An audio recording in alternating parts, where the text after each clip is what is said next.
Does anyone ever really remember who came in second or third or someplace after that?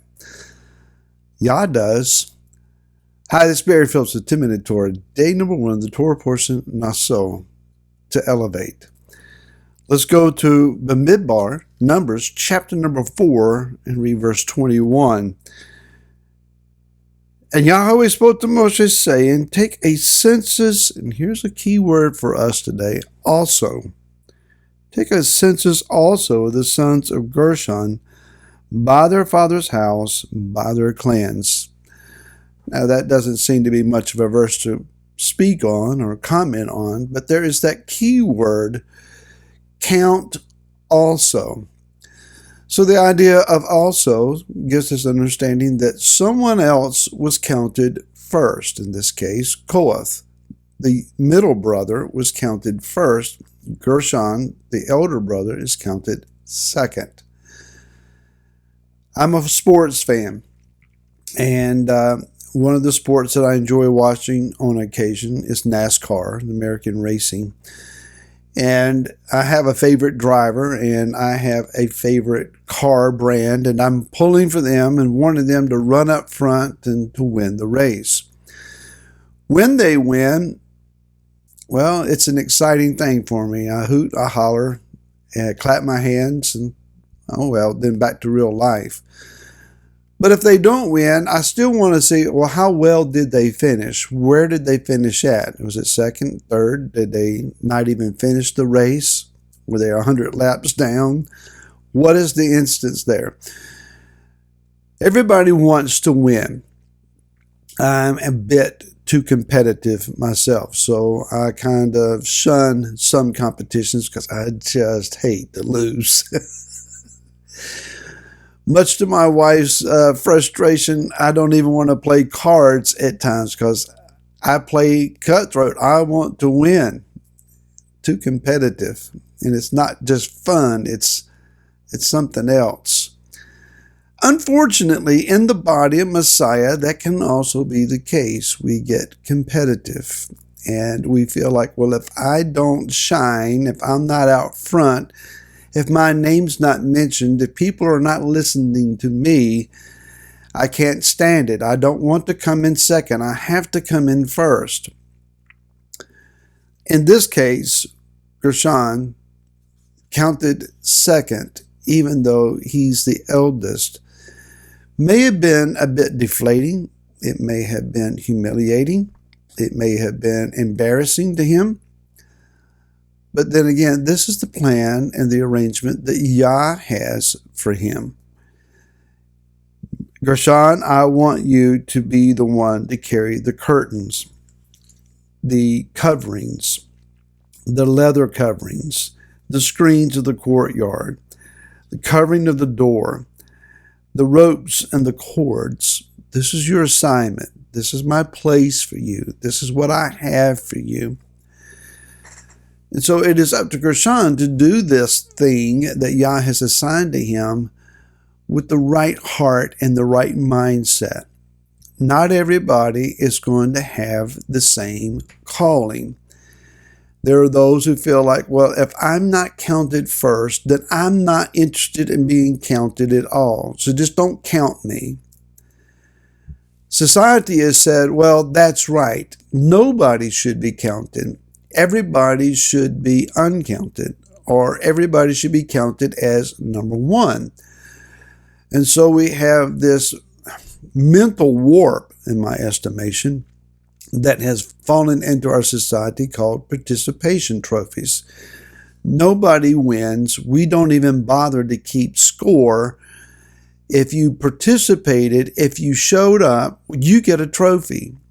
You get an award just for being here.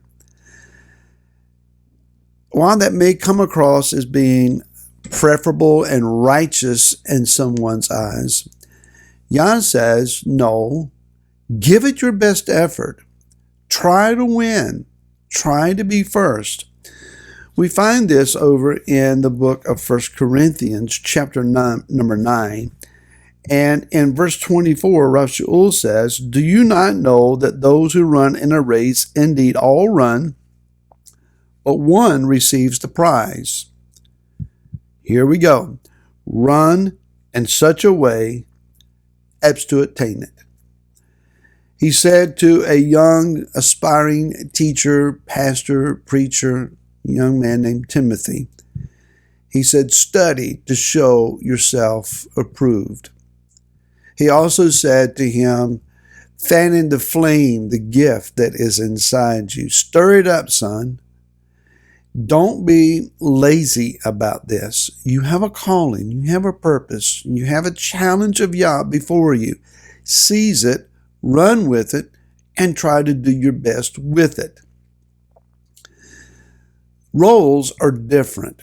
Not everybody is going to be out front. Not everybody is going to have a visible presentation. But that doesn't mean that those who operate behind the scenes and those that function without recognition are not recognized. When a revival comes to a community and there is an outpouring and lives are changed and men and women's souls are changed and born again and they become men and women of Elohim, a lot of the credit, too often perhaps, goes to the individual who stood on a platform and challenged them to change their life by preaching the word. The unsung hero in this event, more often than we can recognize, may be a grandmother who's been on her knees in her kitchen at the table, praying and crying out for revival in her community and for souls to be saved.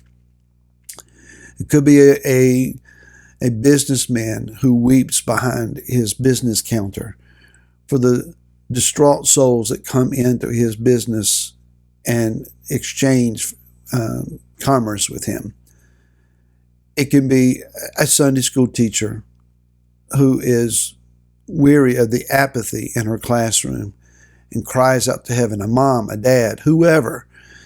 These are the people who have been praying and praying for generations for a change in their community.